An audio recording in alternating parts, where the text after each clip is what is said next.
expert in the Chicago Sun-Times, Cranes magazine, and the Tribune, as well as Chicago Agent magazine.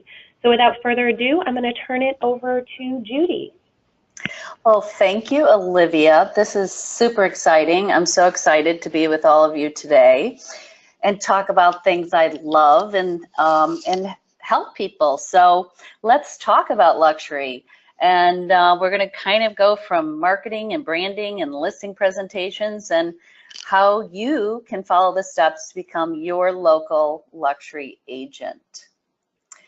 We are going to talk about branding and marketing yourself. And I'm going to help you try to land a luxury listing and some ideas on how to get it sold. I actually did not set out to be a luxury listing agent. Oops, my screen just changed on me.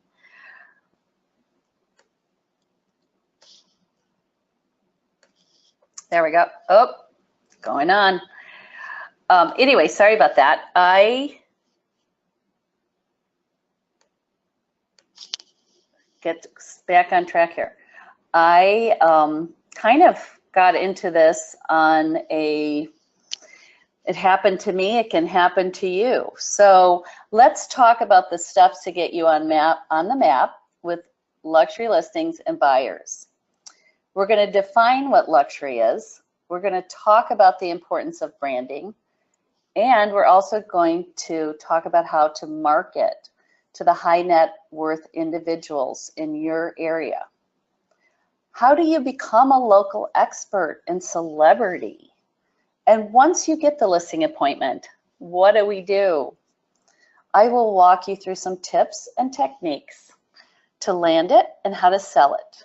So let's get started.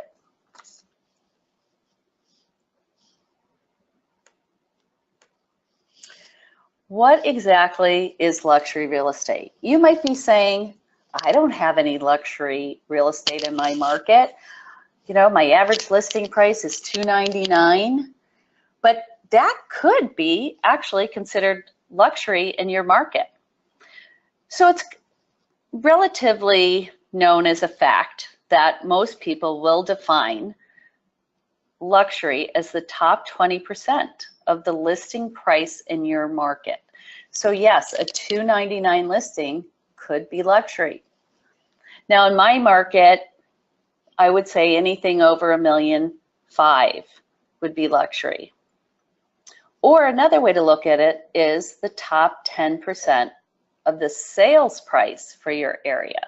So what has sold in the top 10% of prices in your area?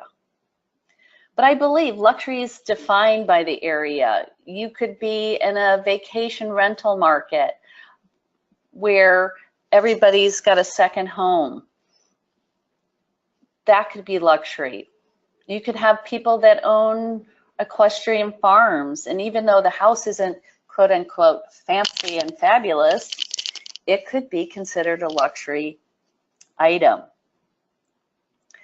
The common thread, I believe, is most owners are going to be high net individuals. So whether it's the CEO of a local company or the president of a local bank, you would be surprised that you do have the opportunity to brand yourself as a luxury agent and dealing with high net individuals.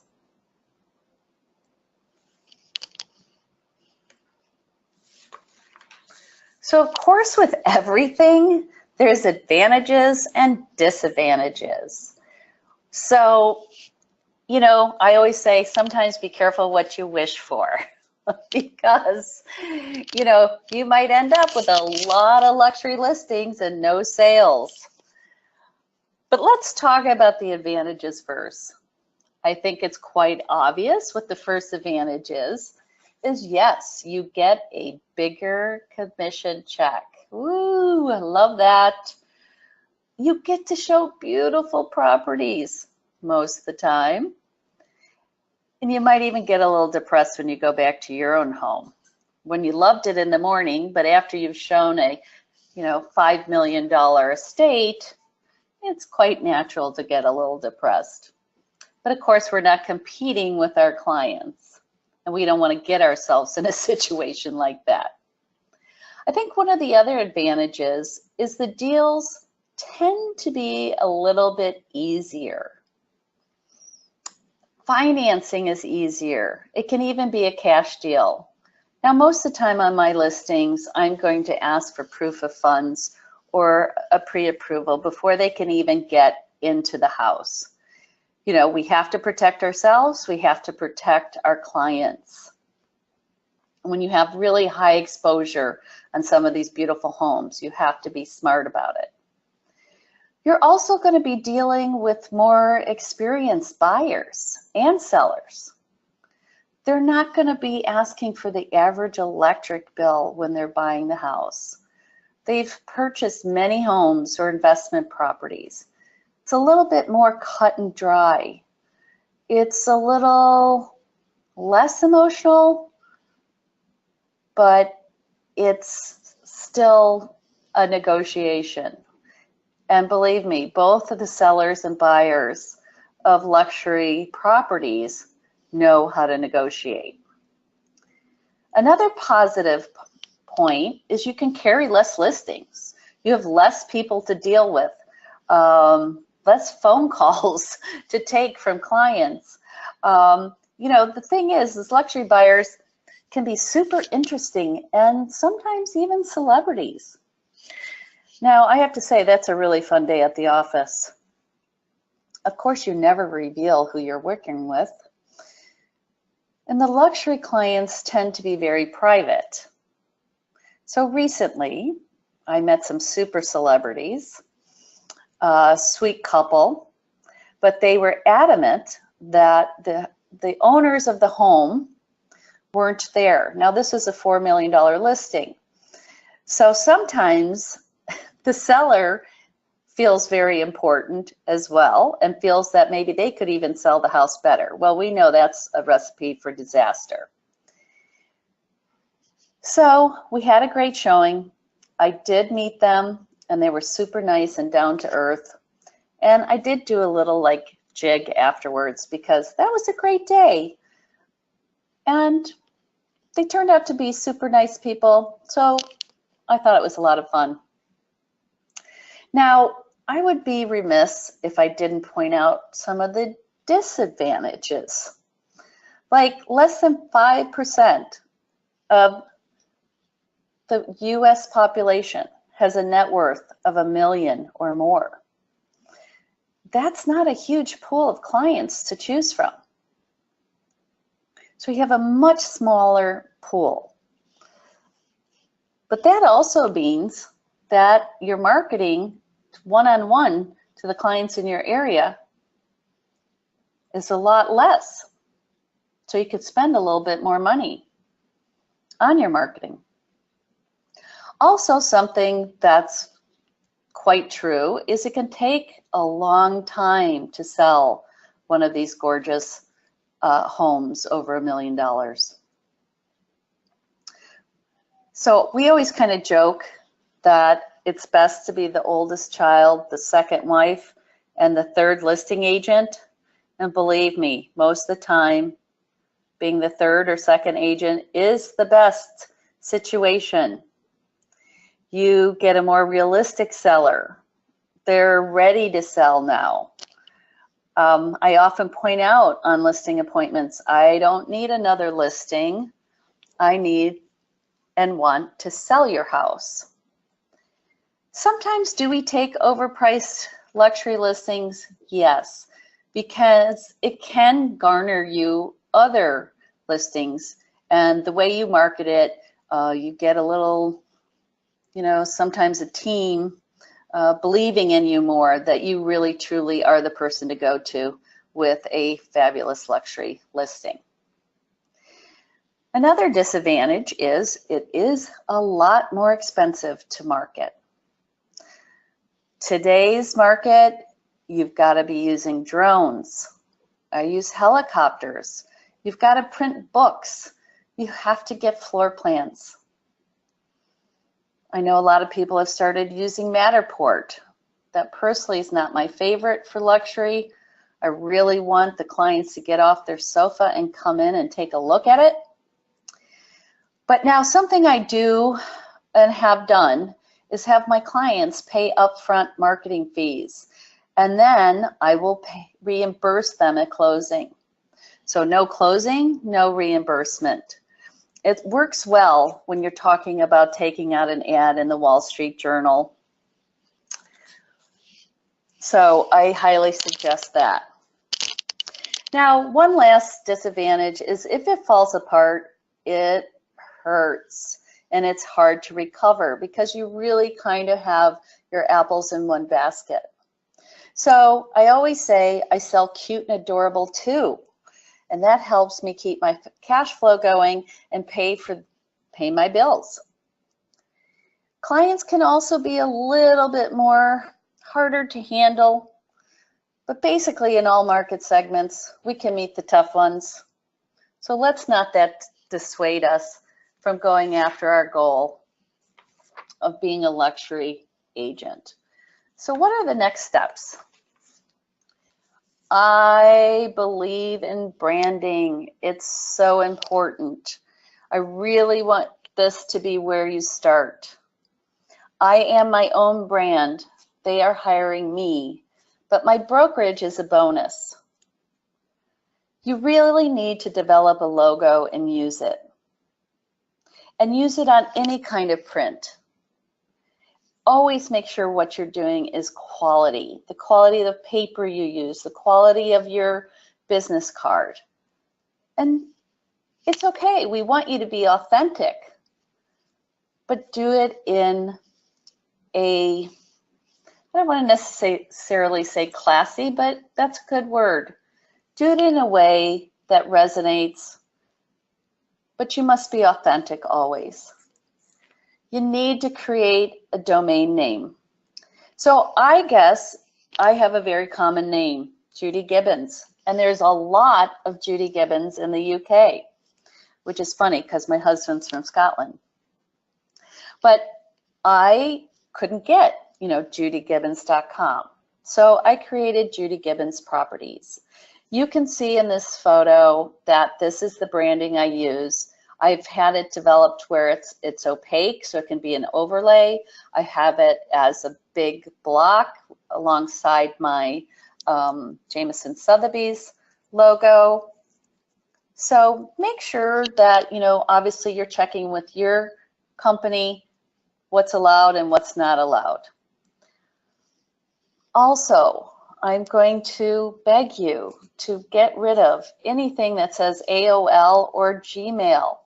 It's imperative. And so you're going to get your domain name and you're going to make sure that you have that linking to your AOL or Gmail, but no one sees that that's where it's coming from. You own your own company. It's imperative. So you need to also set your goals. Written goals are more apt to become real. Live and breathe your brand. You are truly an ambassador and a realtor 24/7. Now I know it's tempting to go to Costco in your sweatpants. Don't do it. You know what's going to happen. You are going to run into 3 or 4 of the folks you are trying to get to hire you. So, think before you leave your house. And also, as far as branding, surround yourself with folks that inspire you and support you. That's part of your brand as well. Your tribe, who you are surrounding yourself with. And honestly, that's why I love Women's Council so much.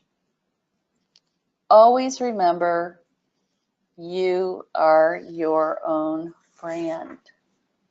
So what are the next steps to becoming a top-notch luxury realtor?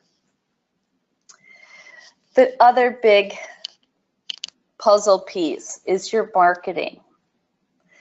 And I love the saying, standing at the peak of any effort is not easy. But without promotion, something terrible happens. Nothing. So we know that we can sit and go to all these classes and seminars, and if we don't start at the beginning with our branding and our marketing, nothing is going to happen. And if you even got lucky and something fell in your lap, you're going to not have a successful ending to that listing or buyer if you're not prepared. So I feel being consistent with your marketing will get you the attention of luxury sellers and buyers. My proof of success postcard for a $699,000 house landed me a $1.8 million listing. It was the same style of house, like a farmhouse on acreage, but obviously at a much different price point. This seller called me and 3 other agents. I wanted this listing so much, and I told him so. So I listened to what his hot points were, what he wanted, why he wasn't happy with his other realtor.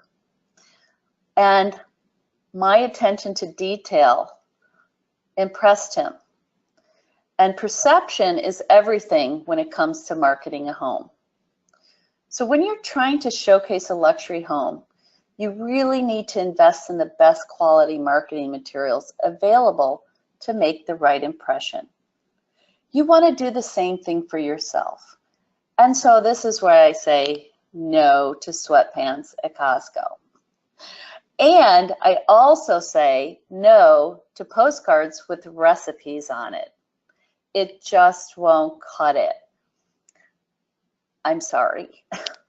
But I'm okay with you sending out sporting info and neighborhood things to do. But do you think you really need to remind people to turn back their clocks?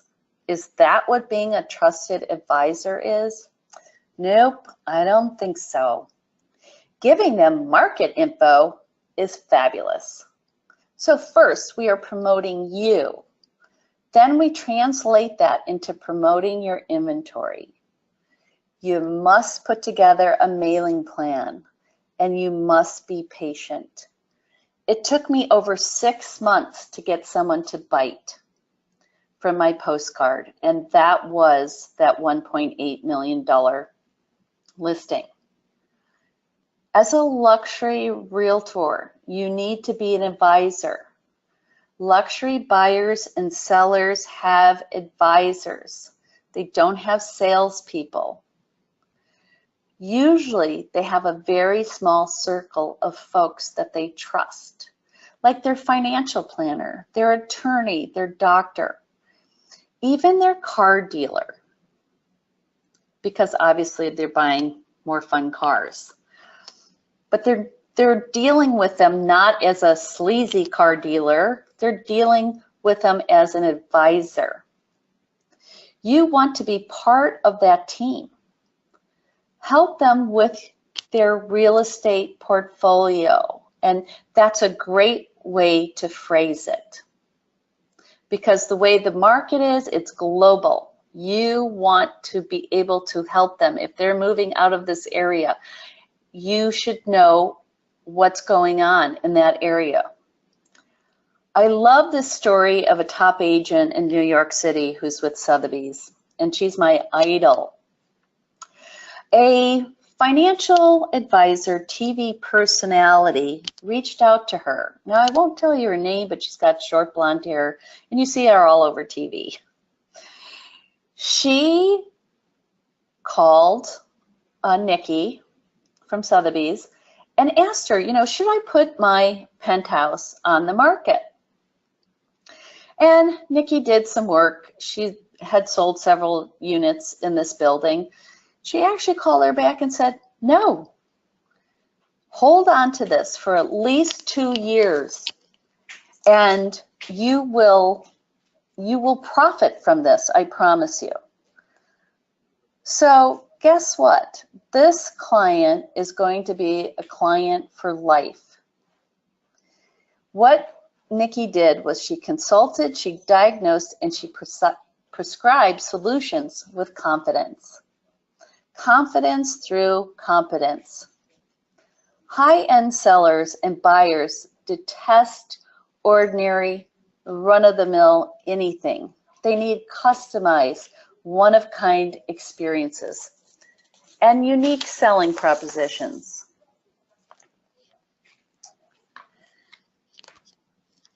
So, what's the next important thing that you need to do to become a luxury agent? You have to become a local celebrity yourself and expert.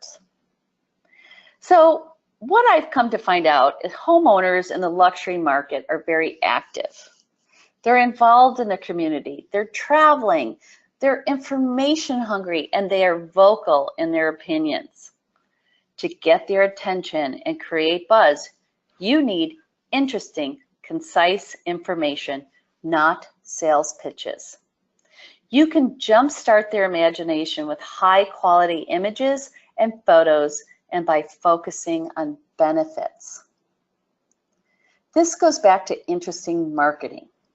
I have recently created an around town ad that features a new cooking school in town. It makes me a connector. Folks are constantly asking me, what's going on in town? Hey, what are the newest restaurants? And you need to be in the public eye with consistent advertising and messaging. If you don't have any listings, ask your office to borrow them. We had a $3 million per unit new building going up in the city of Chicago. They had amazing brochures. I asked the listing agent if I could mail these out to my sphere. I put a label with my information. She was totally fine with that.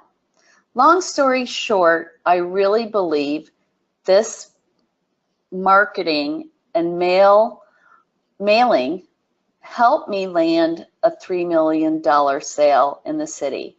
Now, it wasn't in that building, but it was to my sphere who saw me as an expert. I have now become an expert by providing information on new construction in the city. Folks see what I'm doing in Barrington and Chicago. They see my life enjoying both town and country,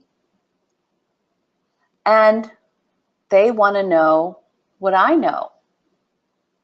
So I do spend a lot of money on print ad. I really kind of need to cut that back. But it has made me a celebrity in my town. The funny thing is, folks stop me and compliment me. One gal, one day, one of my favorite stories, I was getting out of my car, going to Trader Joe's, to do the what's for dinner. She literally came towards me in the parking lot. I'm like, why is this lady coming towards me in the parking lot? I don't know her. And she said, I just have to tell you, I love your advertising. I love the way you dress. I love your whole package. And of course, what am I going to say? Well, thank you. Are you ready to sell or buy a home? And she said, well, not exactly at this time, but I promise you I'm going to be calling you. So that was a lot of fun. And I know for a fact that I do get listings from my advertising. I've even had people rip out my ad and put it in a file folder for when they're talking to me. So, again, it took a little bit of time. Time is money, but I have seen it work. Now, another thing, and actually Olivia mentioned this, try to get exposure as an expert. Answer the editor's letters. Ask questions. Get people involved in what's going on in your town. If there's some new law that's going to be passed. I try not to get political, but if it's going to affect homeowners and what their homes are worth, they want help and they'll appreciate it from you. I've also used this in my email signature. I think it goes a long way. None of this costs me any money. And actually, just yesterday, I got a phone call. I haven't put it up on this slide yet, but from the Wall Street Journal. Now, here's an example. I was interviewed a couple months ago, and I spent a long time on the phone with this writer, and I really, trying to make her my best friend. So long story short, I didn't end up in the article. Well, she calls me yesterday and she said, I felt so bad that it didn't work out, that you weren't in that article, but so you came to mind for this next article I'm working on. So it worked. The time I spent with her, now she's going out of her way to make sure I get a benefit from the time and the information that I shared with her. So make friends with these writers. And Jack Cotton, who's a great luxury listing agent on the East Coast, he also happens to be with Sotheby's, kind of started getting famous after he wrote a book. So I'm sure you've heard this. This is actually one of my goals for the upcoming year, but it absolutely makes you an instant expert. And another goal I have is getting back to live video. Probably about 7 years ago, I was probably one of the first people doing live video, and it was actually really kind of fun. So in between all this, I've got a couple goals, and you should have some goals too. So something within the marketing world I like to call old school and new school. This is for marketing for yourself as well as your listings. You really need to understand who your target seller and buyers are. Using Quantum to send postcards to certain demographics. This is super fascinating to me. Quantum postcards, you can choose like what magazines they read, how long they've lived in their house, what credit cards they use, their age, their household income. This is a perfect thing to use. I tend to use it more for when I've got a listing and I'm marketing it that way. And again, be authentic and not just looking for business. Lead with the giving hand. It's the best way to live life. Don't ever ask for something without giving first. That's my motto. Giving can be advice, information, and your time. So I think this is the first time on the right-hand side of the slide you're going to see that millennials love checking their mailbox every day. I just saw this and almost fell off my chair this week. I'm kind of the same way. I'm not a millennial, but we do everything online now. We're paying our bills, so hopefully, you're not getting bills in the mail. And I feel like the old school part of marketing is on its way back. So make it classy, make it beautiful. Don't send out recipe cards. So, and then you see 50% of millennials have made a purchasing decision based on direct mail.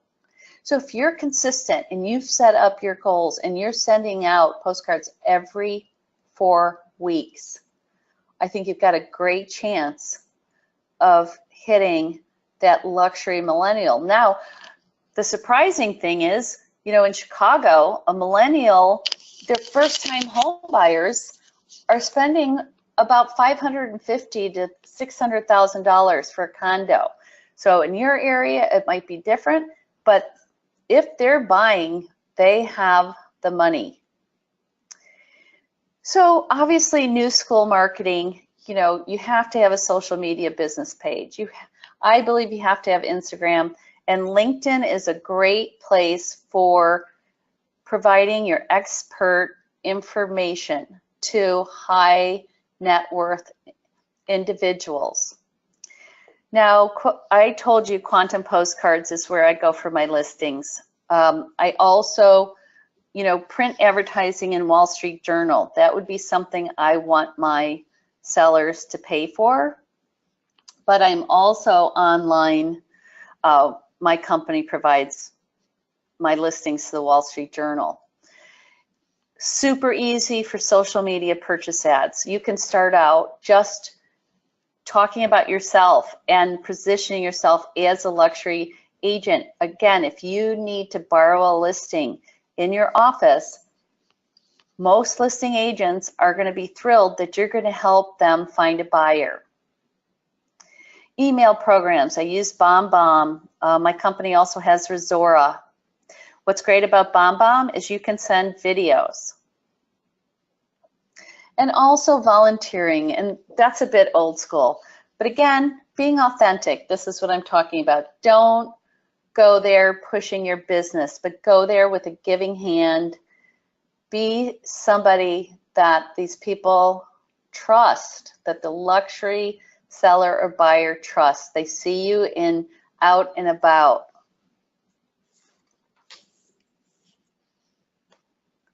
So now, have you got your act together? Just a few things. Your branding, you've got it all worked out. You know what it looks like. If you need to go to Fiverr, go to Fiverr and help. It's up to $5 and more, but you can get the turnaround as fast. You know what your marketing is going to look like. You have specific things. You're going to mail out postcards for a 12-month period. You are going to have a professional photo. Please no high school photos. The best compliment you can get is when someone says, "You look exactly like your photo." I actually love that one. Now, your domain name, you've purchased it from GoDaddy or another service. You're going to set your goals. You are going to talk about, what it's going to take you to get that luxury listing, that luxury buyer. You're going to have a great dress or a power suit. You're going to feel good and confident. And then, my friends, you are going to be ready to roll. So let's conquer the luxury market. So let's now move on to what it takes and what a listing presentation looks like to win the listing. I love this photo. Anyway, listing presentation. Your marketing worked. You have a listing appointment to a luxury property. Don't panic. You've got it. I always say, and then enjoy it and savor it and be proud of yourself. You've got your systems in place. Now go have a glass of wine and celebrate. Steps to winning a listing. You're going to obviously talk to them or email them. However they contacted you is how you're going to contact them back. You're going to set up an appointment. You're going to say to them, okay, say they called you on a Monday. You could say, Wednesday, I'm available from 12, or Thursday from 2 to 3. What would work best for you? That's super important. You need to take control from the beginning. Now, the next thing I do is FedEx or Messenger marketing materials, including the listing presentation. I am also going to send an email with setting expectations for what's going to happen at this meeting. I cannot stand the thought of spending 2 hours, talking to somebody about me. That's not what I'm doing. I'm going to let them know that it's going to be an hour and that their time is precious, just like mine. So I'm going to send them a letter. It's going to go something like this. Dear seller, I'm looking forward to meeting you on this day, the date, and the time.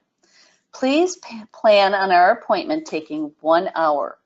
I'd like to spend the first 20 minutes taking a tour of your home so I can get a feel for your property. The next 20 minutes, I'll discuss how I plan to market your home. And during the last 20 minutes, we will discuss pricing. Does that sound good? And then prior to the meeting, I wanted to give you a bit of my background and my professional experience and the powerful brand I represent. Then I'll add in my resume. So this way, you don't have to go and talk about yourself when you're there. You're at the house, you want to know what their hot buttons are. You want to know what their goals are. I really don't think people care if you're the #1 agent in this or the best one in this. It doesn't matter. It's the first impression, how you present yourself and your knowledge and expertise without being a smarty pants, but to the seller. You also want to always know where they're going, because then you can also try to help them find another agent if it's outside the area, because we all want to make money while we sleep. So you can see on this slide exactly taking notes, what needs to be done, what would be nice, not critical, and in an ideal world, your wish list. I stage every property. I use what's in the house. Most of the time we're putting things away. I provide a 2-hour staging appointment with my stager. That way she takes the heat, I don't. But my listings look like magazines, and I explain that to them because everybody wants their house to look like it should be in a magazine. And if they're lucky enough, sometimes it will land up in a magazine. So last 20 minutes, discussing pricing, discussing rules of pricing, comps, and current market in general. When you're doing a luxury listing, a lot of times you don't have comps. So you have to explain that to them. I do not give them a price at this appointment because, and I have done it by mistake and I regret it. So I always ask them what they think. This is a team. We have to be on the same page. And then once I get home, I send them a thank you note as soon as possible. Okay, because I'm just thinking positive all the time. You won the listing. Now what do? Okay, so you're going to create a marketing plan if you haven't already. You're going to book the stager, photographer, the drone, the Matterport. You're going to get floor plans. I take at least 2 weeks to get a listing up and running.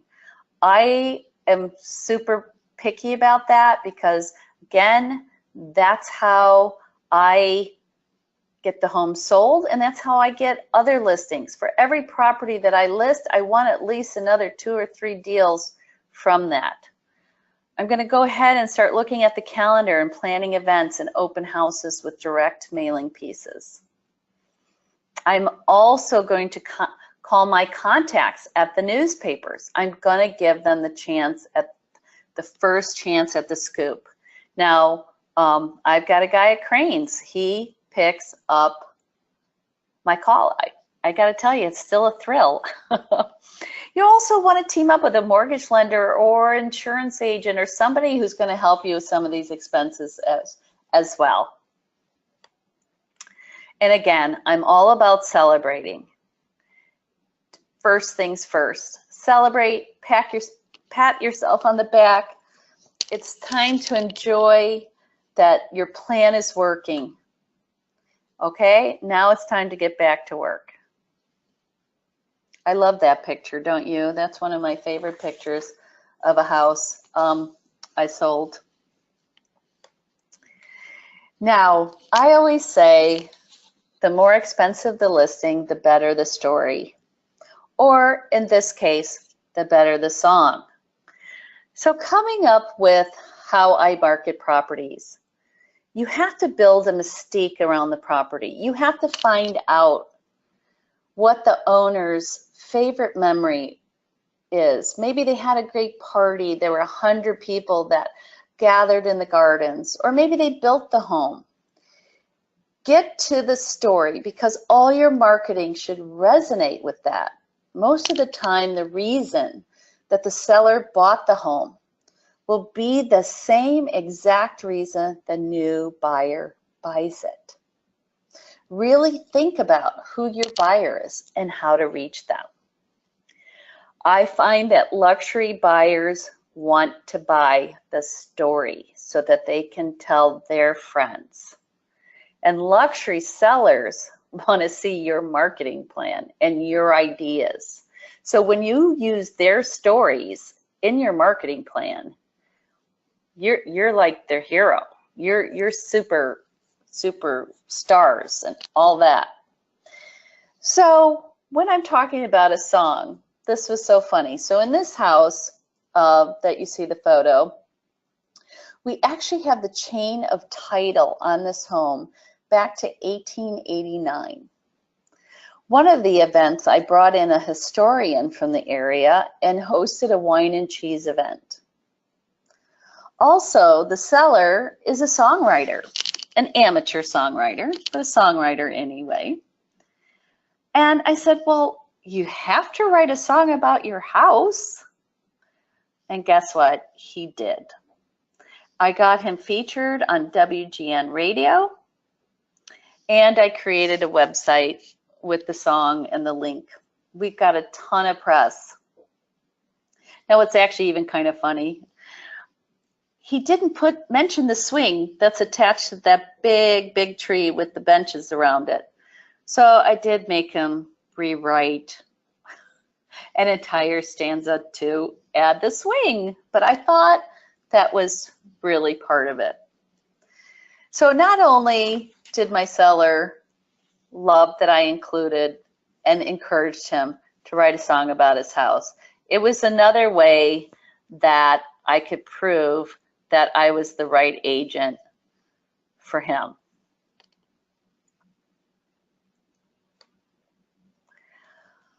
I also say the devil is in the details. Luxury listings have lots of nuances. My photos evoke a feeling. I want buyers to get off the sofa and come into the home. I want to evoke feelings, and I have to see more. That's why I'm not a really big fan of Matterport. I just feel that, come on, if you're serious, get up, come on in, and let me give you a tour and a glass of champagne. I do put these photos on the MLS, and I spend hours and a lot of money with this photographer. I have to say, this is my thing. Gives me a lot of joy, and all the hard work I feel pays off. I literally go back, and after we photograph the entire house, and we go back and we find the details that we want to show online. These also become great Instagram photos. They become great Pinterest boards. And it's something that you can point out when you're showing the house, and it will resonate with the seller and the buyer.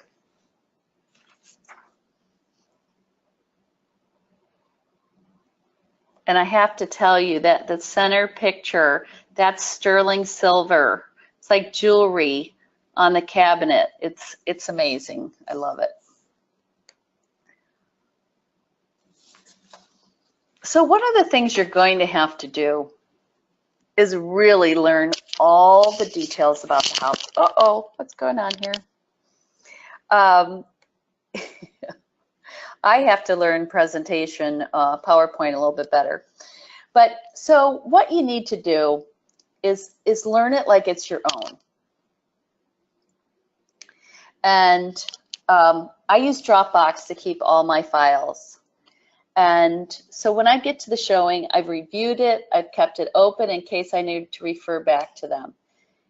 It's easy to forget how many baths a house has if it's over 7. Learn about the systems in the house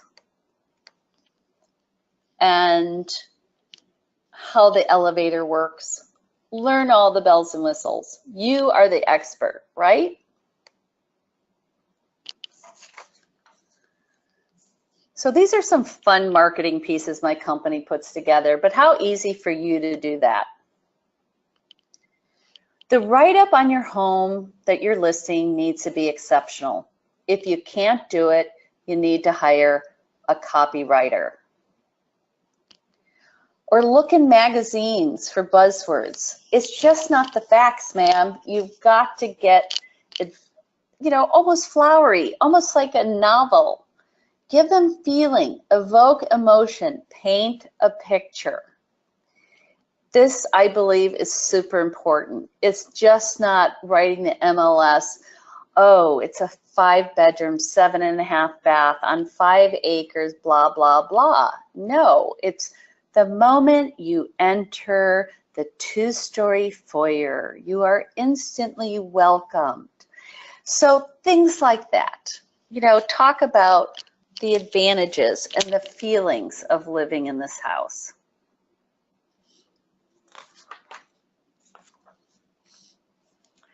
Okay, guys, it's time to launch. So we have worked very hard up until this point. So we're going to launch it almost like a movie premiere. You're going to invite luxury realtors, affluent neighbors, your personal affluent network, and the sellers network, as well as local prestigious guests and businesses. Provide music or performance art. Host it by the pool, the wine cellar, or the amazing kitchen. Use the media room to screen the drone footage. Now here's the fun one. Offer helicopter rides to buyers so they can view it from the sky. Have your local luxury car dealer bring a car to test drive. If you have a top agent network or a group for coming soon listings, you should have already given them some teaser information. Make sure you reach out to the other top agents in the area. You have to create a buzz. Now, sometimes it's easier to do this in a market that doesn't have a lot of luxury listings.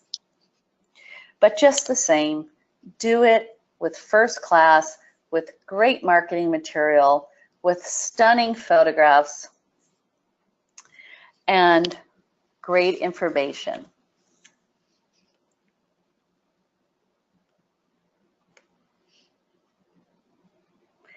Now, I do have to tell you, you're wondering about helicopters. Well, I was super excited to be the first person to bring my client up in the elevator.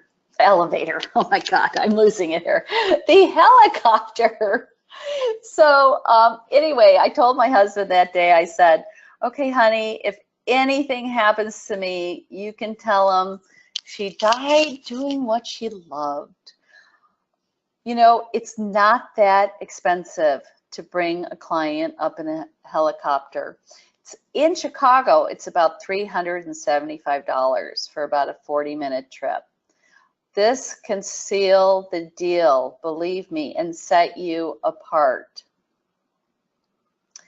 Now, not every client wants to go up in a helicopter with you, but it's worth a try. And I highly suggest, look at all the marketing that I got from doing this. And then plus, I sent out, postcards, and I use this as part of my marketing to send to my clients. You can see that's me in the right-hand corner with my phone and my big fun headset on, doing a Facebook video right from the helicopter. So the next thing that I highly suggest you do is host events and invite your clients. This is a party I had last weekend, which was super fun. And I actually won first place for my hat. You can hardly see it, but I went complete opposite from the year before. It was a teeny tiny Mad Hatter hat. So my clients know and come to expect that I host 2 parties a year. I do this polo event because a lot of my clients have equestrian properties. And I also do a St. Patty's Day party with my heritage, and that's super fun. It's a lot of work, but once again, you get your systems in place. It gets me free press. It gets me into the magazines. I have clients that are tagging me on Facebook and sending me thank you notes for inviting them. And again, I also try to get a sponsor to help me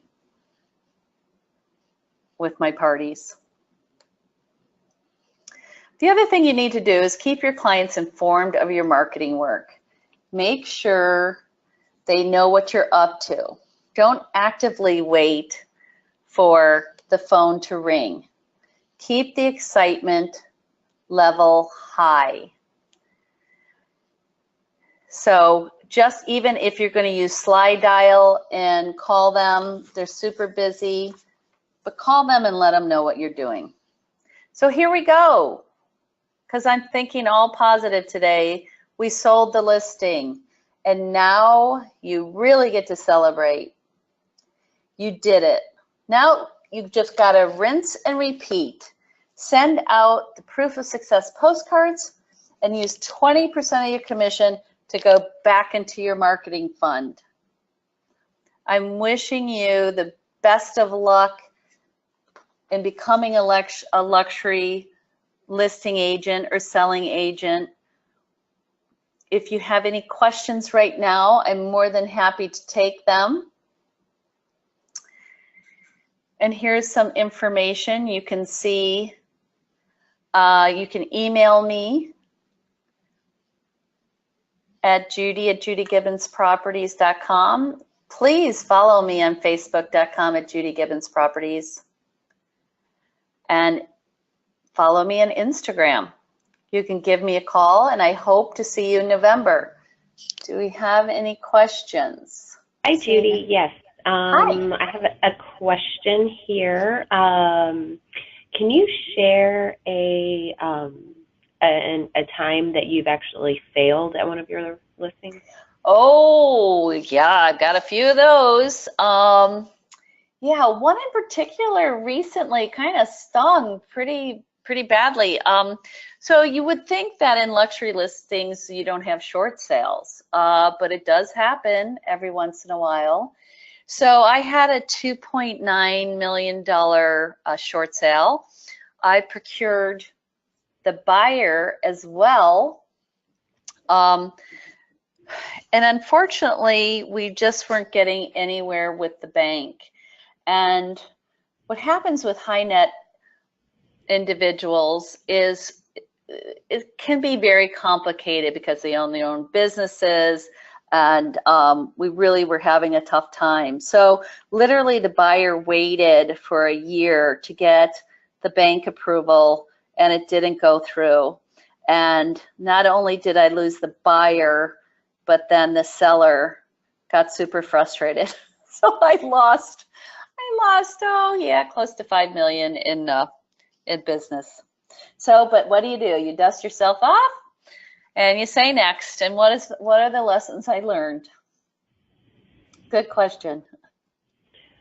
It looks like I have another question here. What was one of your most favorite listings? Oh, well, right now I have a couple, but one that I get chills when I show the house. So it was also a vintage home that was from the 1890s, but it had been updated and styled, interior design, beautiful artwork. And I literally would get little tummy bump, like my tummy would feel like excited and butterflies every time I showed the home. It was just so beautiful and stunning, and I always felt honored to be able to show it. Okay, and let's see. Oh, one more question. I heard you held a Women's Council of Realtors event at one of your listings. How did you do that? Oh yeah, I can't believe I didn't mention that. So I have this amazing $4.25 million listing that my clients actually use as an event space for their company. And we were looking, the theme for the state of Illinois was, how to put on a great event. And I was like, hey guys, I think I have the perfect place to hold this. So I had an indoor pool, an outdoor pool, waterfalls. It was literally super exciting for people to be able to come in. Plus, what I asked them to do was please to call their clients, send their clients, even if it wasn't in their price range, and just say, guess what I got to do today? You have got to see this listing. And, I know you're not looking for a house, but maybe your friend or someone else is. So it made my clients super happy. We spent about 3.5 hours in the home, and I really feel like it was a win-win situation. So I highly recommend any other networks out there that are thinking about holding an event, do it in a beautiful listing. And it was a great turnout. I have one more question for you. So where is the best money spent on marketing when you're just starting in the luxury market? Good question. So I really feel as long as you've been selling and marketing, like I got my very first luxury listing, that $1.8 million listing, from the postcards.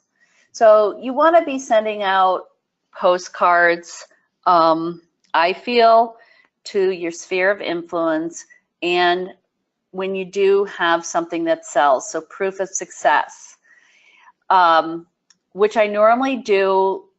After I sell something, I'll send a postcard out within a 2-mile or 3-mile radius. Then I would team that up with your Facebook business page, because that's free. So do an oversized, beautiful postcard. You're going to plan that out. You're going to stick with it for 12 months. And then use that, use that piece, that marketing piece, on your Facebook page. So you've got old school and new school marketing.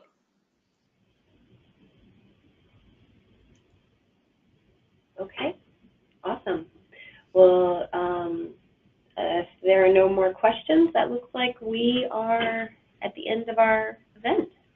Thanks so much, Judy. Oh, thank you. It's my pleasure. All right, thanks everyone so much for attending, and we hope to see you at the National Conference in Chicago in November. And like Judy said, you can reach her at the following information if you have more questions. So again, thanks everyone, and we'll talk to you soon. Bye-bye.